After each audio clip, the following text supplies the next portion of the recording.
My name is Maya Collins, 27 years old, and for most of my life I believed that if I worked hard enough, my family would finally see me. Today proved me wrong.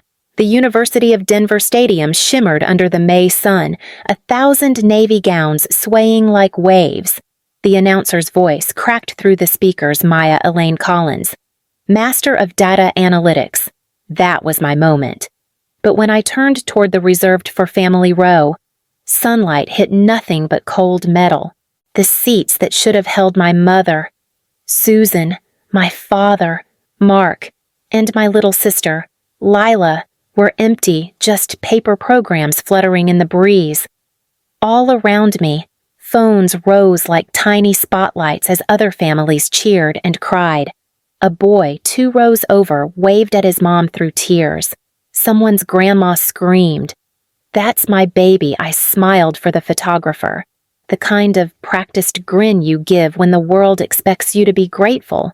The flash caught my face, but not the sting behind it. When the ceremony ended, the crowd poured into the courtyard. Hugs, flowers, laughter everywhere. I stood there clutching my diploma like it might anchor me. Maya, a familiar voice cut through the noise. Tessa Ramirez, my classmate, bounded toward me in her robe, her parents trailing behind with cameras. She threw her arms around me. "You did it." Her mom snapped photos. Her dad said, "Come on, girls, one more?" They beamed at both of us. I tried to match their joy. "Thank you." Tessa scanned the crowd. "Where's your family? Are they running late?" I lied before the question finished landing. "Yeah, you know my mom traffic." The words came easily. I'd rehearsed that lie since undergrad. We posed for one more photo before Tessa's parents whisked her away to dinner. I waved, then drifted through the thinning crowd until I reached the parking lot. The air smelled like asphalt and roses from other people's bouquets. Inside my beat-up Civic, I rested the diploma on the passenger seat. For a second, I let myself imagine it. Susan waving from the stands, Mark holding a bouquet, Lila bouncing beside them in glitter sneakers. In my mind, they were proud. In reality, they hadn't even texted. The stadium lights dimmed as the sky turned gold. Balloons floated above car roofs. Horns honked. Kids screamed. Families loaded flowers and framed photos into SUVs. I sat behind the wheel and watched it all. Invisible. A thought rose and stuck in my throat. If success couldn't make them stay, nothing could. My phone buzzed. For a second, my heart leapt. Maybe it was Mom. Maybe we're so proud of you. But it was a reminder from the student loan app. The screen glowed cold against my palm. I laughed, quiet and bitter. I took one last look at the stadium, the rows of empty metal seats catching the last light of the evening, and whispered, "You did it, Maya." It wasn't pride. It was proof. Then I started the car and drove toward the life waiting beyond their silence, unaware that their absence today was only the beginning of what they'd take next. The next morning, the gown still hung by my closet door, the tassel tangled like a half-kept promise. I tried to ignore it, but memories have a way of crawling back when the world goes quiet. I was 16 again, standing behind a counter at Starbucks before sunrise. My green apron smelled like espresso and exhaustion. Every paycheck went straight home, because that's what good daughters do. Mom Susan Collins would text around noon. "Thanks, honey. Lila's piano lessons aren't cheap, or she's got a field trip this week. Just a little extra. Okay." And every time, I said yes. Dad Mark Collins would pat my shoulder at dinner and tell me how proud he was that I understood responsibility. Then he'd turn to Lila, the golden one, and ask how rehearsal went. Lila Collins, 5 years younger, all sparkle and noise, never had to ask for anything. She'd come home with new shoes or a fresh manicure, smiling like the world had already promised her everything. I used to think that was love, this endless giving, this quiet sacrifice. Mom called it family teamwork. I called it survival. Sometimes when I came home after double shifts, I'd find her asleep on the couch, the TV humming low. She looked peaceful then, softer. I'd pull a blanket over her and tell myself, this is what daughters do, they take care. When I got into college, she told me, we're so proud of you. Don't forget where you came from. I thought that meant she'd finally see me. Instead, it meant she'd found a new reason to need me. There were no hugs when I left for campus, no tears, no advice, just a quiet warning, don't waste what we gave you. Now, years later, sitting in my small Denver apartment with the city waking up outside, I realized something simple and cruel. Love in our house always had a price tag, and every time I paid it, the debt only grew. 3 days after graduation, the silence in my apartment felt heavier than any textbook I'd ever carried. I was scrolling through job postings, pretending I wasn't waiting for something, a text, a call. Maybe just proof that family still meant something. When my phone buzzed, my chest actually lifted. For a second, I thought it would be Mom. Maybe she'd finally say the words I'd waited to hear my whole life. But the message read, need $2 $100 for Lila's Sweet 16. Send by Friday. No congratulations. No, how was the ceremony? Just numbers, a deadline. I stared at the screen until it dimmed, the words burning behind my eyelids. My first instinct was the same as always, open my banking app. I'd done it so many times I didn't even need to think. Balance $3.24. Enough to pay rent, maybe groceries.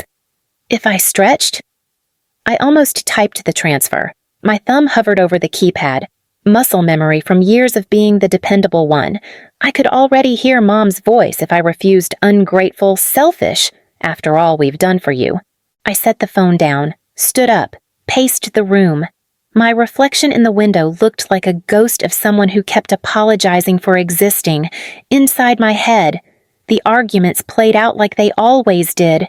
It's just money. It's family. You can't buy peace. But this time, another thought slipped in, quiet but steady. Maybe peace starts when you stop paying for it. I sat back down and typed $1. In the note, I wrote congrats. My finger trembled as I hit send. The screen glowed transfer complete. A small act, but it felt like cutting a wire that had been strangling me for years.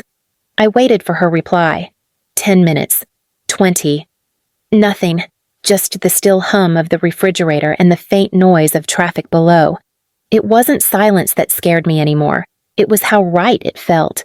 I closed my banking app, opened the drawer by the front door, and pulled out the spare key labeled Mom, Emergency. The metal was worn from use, from years of her letting herself in whenever she pleased. I ran my thumb across it once, then set it on the counter. The message was still on my phone, unread now, buried under a dozen junk emails, but I didn't delete it. Some debts deserve to stay visible reminders of who you used to be. That night, the city glowed outside my window, but my apartment felt like a waiting room, still airless, expecting someone to walk in who no longer had the right to. The spare key sat on the counter where I'd left it, catching the faint shimmer of the streetlight. I picked it up, felt its cold edge dig against my skin. That key had been my mother's invisible tether, her way of reminding me that no matter how far I moved, she could always come in. I dropped it into the trash. The sound was small but final. Then I called the locksmith. He arrived an hour later, an older man with gentle eyes and a toolbox that clinked like wind chimes when he moved. New place, he asked as he unpacked his tools. No, I said, folding my arms. New boundary. He smiled like he understood. The click and scrape of metal filled the silence as he worked. Each twist of his wrench sounded like a piece of my old life coming undone. When he tightened the final screw, the lock clicked shut, solid, certain, mine. When he left, I stood in the doorway, breathing in the faint smell of oil and metal. The city's night air slipped past me, cool against my skin. For the first time in years, no one could walk in without knocking. I brewed a cup of coffee just to fill the quiet. The mug felt heavy, grounding. Outside. Someone laughed in the hallway, a normal sound, but it didn't belong to me. Nothing in this space did yet. I sat at the kitchen table and stared at the door. The new lock gleamed in the lamplight, a small piece of silver control. For years, I thought strength meant giving more money, more patience, more of myself. Now, it meant something different. It meant saying no.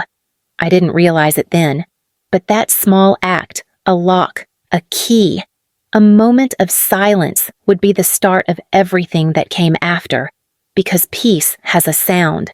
And that night, it sounded like metal sliding into place. Morning sunlight spilled across the kitchen floor, soft and harmless. The new lock gleamed like quiet proof that I'd finally built something of my own. I poured coffee, sat at the table, and let the silence stretch. It wasn't heavy anymore, just unfamiliar, like a language I was learning to speak. Then came the knock, firm, rhythmic, persistent. I froze, cup halfway to my lips. It wasn't my landlord, Mrs. Patel. She always called first. The knocking came again, harder this time. I rose slowly, heart pounding, and peered through the peephole. 2 uniforms filled the hallway. Denver police. The taller officer, mid-30s, calm eyes, spoke first when I opened the door a crack. Ms. Collins, we received a call from your mother, Susan Collins. She's concerned you might be in danger of harming yourself. For a moment, I thought I'd misheard him. Then I almost laughed, not because it was funny, but because it was so absurd it circled back to tragic. See what he read from a notepad. Said you've been acting erratically, changing locks, not answering calls. My grip tightened on the door. That's not erratic. That's called boundaries. The officer's mouth twitched, almost a smile. Mind if we step in? We just need to confirm you're okay. I hesitated, then opened the door wider. The apartment looked spotless. Coffee cup on the table, laptop open, diploma framed on the wall. I gestured around. Does this look like a crisis to you? He glanced at his partner, then back at me. Not even close. Ma'am. They asked a few routine questions about work, stress, support systems. I answered honestly. Just finished grad school. Applying for jobs, no medical issues. Just a mother who doesn't like being shut out. The younger officer jotted something down. The older one nodded, professional but kind. We'll file this as no concern, if your mother calls again. Reference this visit. You're in the clear. When they left. I leaned against the closed door. The room spun for a second, not from fear, but from fury. I had changed my locks to keep her out. She'd found another way in. My phone buzzed a minute later. Mom's name lighting the screen. I didn't answer. I didn't have to. The officer's words lingered in my head. Sometimes when people start standing up for themselves, others panic. He was right. She wasn't worried I was in danger. She was worried I wasn't under her control, and that, more than anything, terrified her. The morning after the police visit, the air in my apartment felt heavier, like the silence itself was holding its breath. I sat at the kitchen table, my phone face down beside a cold cup of coffee, trying to shake off the image of 2 officers standing in my doorway because of a lie my mother told. I thought about calling her. Then I thought about blocking her number instead. Before I could decide, another notification slid across the screen. Credit alert, new account opened in your name. At first, I assumed it was spam. Then another came, and another. My stomach dropped. I opened my credit app. 2 new inquiries stared back at me. Capital One. Discover. I hadn't applied for anything. My pulse quickened. I clicked deeper, and the words blurred. Address 117 Willow Lane, Littleton, my parents' house. Scrolling further, I found transactions, Cherry Creek Events, Denver DJ Agency, Glam Studio. The names meant nothing until one detail snapped into focus: the date. Next Saturday, Lila's Sweet 16. My breath hitched. Mom's message replayed in my head, need $2,100 for Lila's Sweet 16. It hadn't been a request. It had been a warning. The room spun. I called the number listed on the statement, forcing calm into my voice. "This is Maya Collins. I need to report identity theft." The woman on the line asked me to verify my social security number, my date of birth, then paused. "Ms. Collins, this account was opened in person at our Littleton branch last month." I gripped the edge of the counter. "Who's listed as co-applicant?" Her tone changed, cautious now.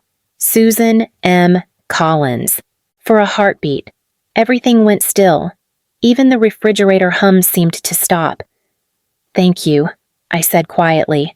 "Please flag the account for fraud investigation." When I hung up, I just stood there, staring at the phone. My own mother had become me to get money, not just used me, erased me. I opened my laptop, printed every email, every notification, every receipt.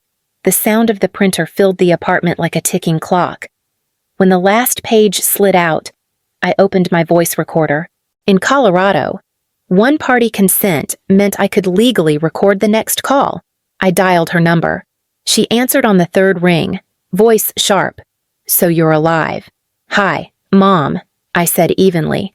"I found 2 credit cards under my name, both using your address. Want to explain that?" A pause, then laughter, hollow and practiced.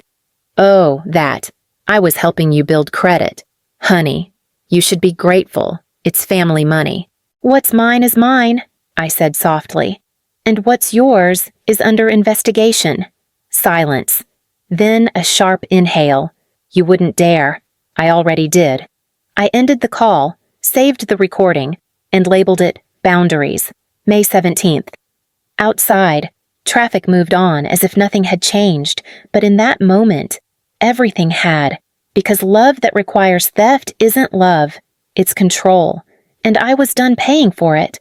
I chose the diner because it was neutral ground halfway between my peace and their chaos, the kind of place where people talked softly, where even anger had to keep its voice down. The cracked leather booths and smell of burnt coffee made it impossible to pretend. They arrived 15 minutes late, as if they still owned the privilege of my time. Mom Susan Collins walked in first, floral dress and sunglasses like armor. Dad, Mark Collins, followed, smaller than I remembered, hands buried in his jacket pockets. Lila trailed behind, scrolling on her phone, the screen glow lighting her face. I was already seated, a brown folder on the table between us. "Maya," Mom said tightly, sliding into the booth across from me. "You really made us drive all the way here for dinner." "We're not eating," I said. "We're talking." The waitress poured coffee for everyone, then disappeared, sensing what this was. Mom's tone sharpened. "What's this about? You sounded dramatic on the phone." I pushed the folder toward her. 2 credit cards, Capital One and Discover. Both opened under my name. Both used for Lila's Sweet 16. Her smile didn't waver, but the corners trembled. "Oh, that, honey. I did it for you. You need credit history. I was helping." "Helping," I repeated, keeping my voice even. "You forged my signature." Dad cleared his throat. "Let's not make this ugly. We can fix it privately." I looked at him, this man who'd spent his whole life looking the other way. "That's the problem. Dad, you always fix it privately. And I'm the one who pays." Mom's voice sliced through. "Don't talk to your father that way. You've always been so ungrateful. Do you think the world doesn't know who paid for your education?" I laughed, sharp and sudden. Heads turned from nearby tables. "You mean me? Every loan I took, every double shift I worked while you spent my college fund on Lila's prom dress?" Lila looked up, eyes wide. "Mom said you agreed enough." Mom snapped. "You don't talk to your sister that way." I turned to her, my tone colder now. "That silver dress she wore for her party. You paid for it with a card opened in my name." Lila's face paled. She looked at Mom. "Is that true?" Mom's lips parted, but no sound came. I leaned forward, voice steady. "You called the police on me because I changed my locks. You tried to paint me unstable so you could keep control. That ends today." Dad's voice dropped to a plea. Sweetheart, your mother just got carried away. Don't ruin your relationship over this. I slid a paper across the table, a copy of the fraud report. The bank already knows. There's an open investigation. For the first time, Mom's composure cracked. Her face drained of color. You did what I reported the fraud, I said quietly. The accounts are frozen. The bank has your signature, your number, your address. You'll be hearing from them soon. The silence that followed was thick enough to taste. Even the diner hum faded, as if the air itself was listening. You'll regret this, she whispered. You're destroying this family. I stood, sliding cash for my coffee onto the table. No, Mom, you destroyed it the moment you decided my name was worth more to you than my love. Then I walked out, the bell over the door chiming like a final note of truth. Outside, rain had begun to fall soft, relentless, cleansing. The night of Lila's Sweet 16 arrived like a storm that didn't know it was about to break. Denver's skyline shimmered under a light drizzle, and somewhere across town, the Cherry Creek Events Hall pulsed with music and laughter. I wasn't invited, but I didn't need to be there to know what was coming. At 8:45 p.m., my phone rang. A crisp female voice introduced herself as Lauren Stein, legal representative for Capital One, Ms. Collins. She said, I wanted to inform you that our fraud department has escalated your report. We're coordinating with law enforcement to verify transactions occurring tonight at Cherry Creek Events. I pressed the phone tighter to my ear. You're sending the police? Yes, ma'am. It's standard procedure. You're not required to attend, but you'll receive confirmation once documentation is complete. Thank you, I whispered, and hung up. Through my open window, faint music drifted from the city center, a celebration on the verge of collapse. I stood by the glass, rain flickering against the pane, imagining the scene. Inside the hall, the lights glowed violet and silver. Balloons shimmered above a crowded dance floor. A banner hung across the stage. Lila Collins, born to shine.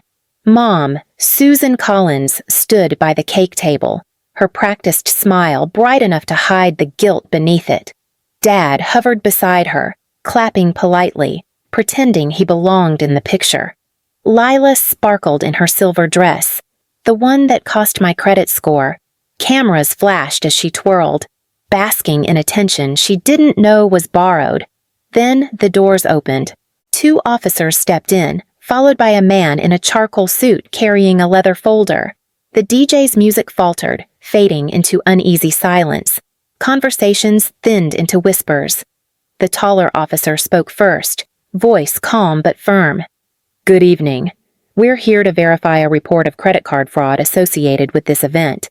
The account was opened under the name Maya Collins. Murmurs rippled through the crowd.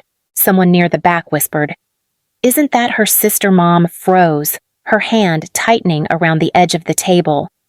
There must be a mistake, she said quickly. The man in the suit opened his folder. Primary applicant Susan M. Collins, cosigner unauthorized, the charges venue, catering, entertainment total $8.12. All eyes turned to her. Lila's mouth parted. Mom, her voice was small, uncertain. Susan forced a laugh, brittle and cracking. This is ridiculous. It's family money. My daughter doesn't understand. But the officer cut her off. Calm and precise. Ma'am, this is not an arrest. We're simply collecting evidence for the bank's ongoing case. We'll need copies of receipts and ID verification. Gasps fluttered through the room like falling glass. Cameras rose, capturing the scene. Lila's eyes filled with tears. You used Maya's name. For me, Susan didn't answer.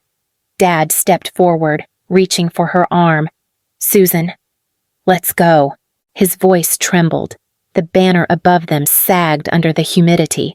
The words, born to shine, drooping into irony. Guests began to drift toward the exits, whispering, pretending not to stare. The DJ unplugged his equipment. The Sweet 16 dissolved into stunned silence. Outside, the rain thickened. Susan stepped into it without an umbrella, makeup running down her cheeks. The flash from someone's phone caught her mid-step, one frozen image of humiliation that would live longer than any apology. Across town, I watched the lightning pulse behind the skyline. I didn't smile. I didn't cheer. I just breathed. The sound of justice wasn't loud that night. It was quiet, the same quiet that had once felt like loneliness. I poured myself a cup of tea and sat by the window, letting the city's hum fade into the rhythm of rain. Somewhere, music was still playing, but it no longer belonged to them. I had waited years for my mother to see me. Now, for the first time, she finally did not as a source, not as a shadow, but as the storm she never thought I could be. 3 days later, the storm had passed, but the wreckage stayed. The morning light spilled across my desk as a new email appeared. Fraud investigation resolved. I opened it slowly, half expecting more chaos, but the message was short and sharp. Primary applicant, Susan M. Collins, has acknowledged unauthorized use and agreed to repay $8,412 in full.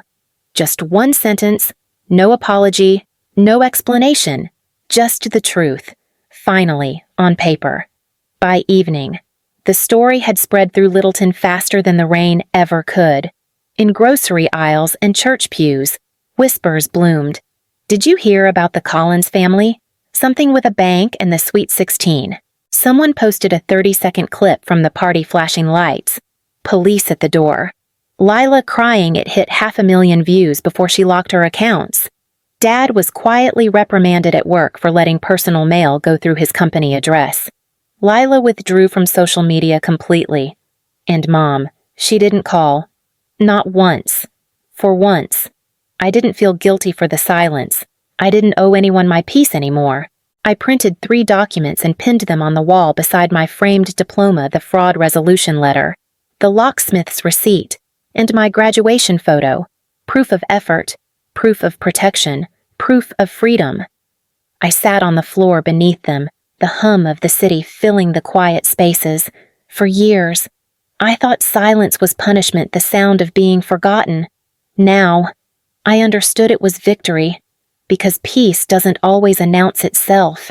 Sometimes it arrives as nothing more than the absence of noise and the soft click of a door that finally locks from the inside. 6 months later, autumn settled over Denver streets lined with gold leaves, air crisp and forgiving. My mornings looked different now. I woke to sunlight instead of worry. The small apartment that once felt like exile had become home. On the wall above my desk hung 3 things: my diploma, my employee badge from Nova Data Labs, and the old brass lock I'd replaced that night. Together, they told a story no one could rewrite: effort, protection, freedom. I brewed coffee and opened the window.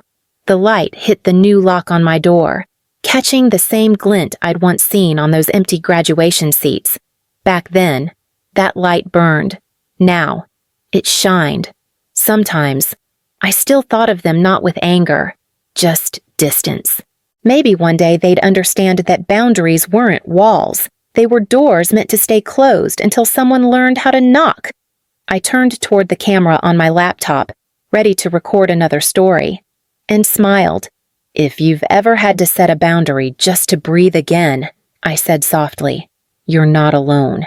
Tell me where you're watching from so I know how many of us finally changed the locks.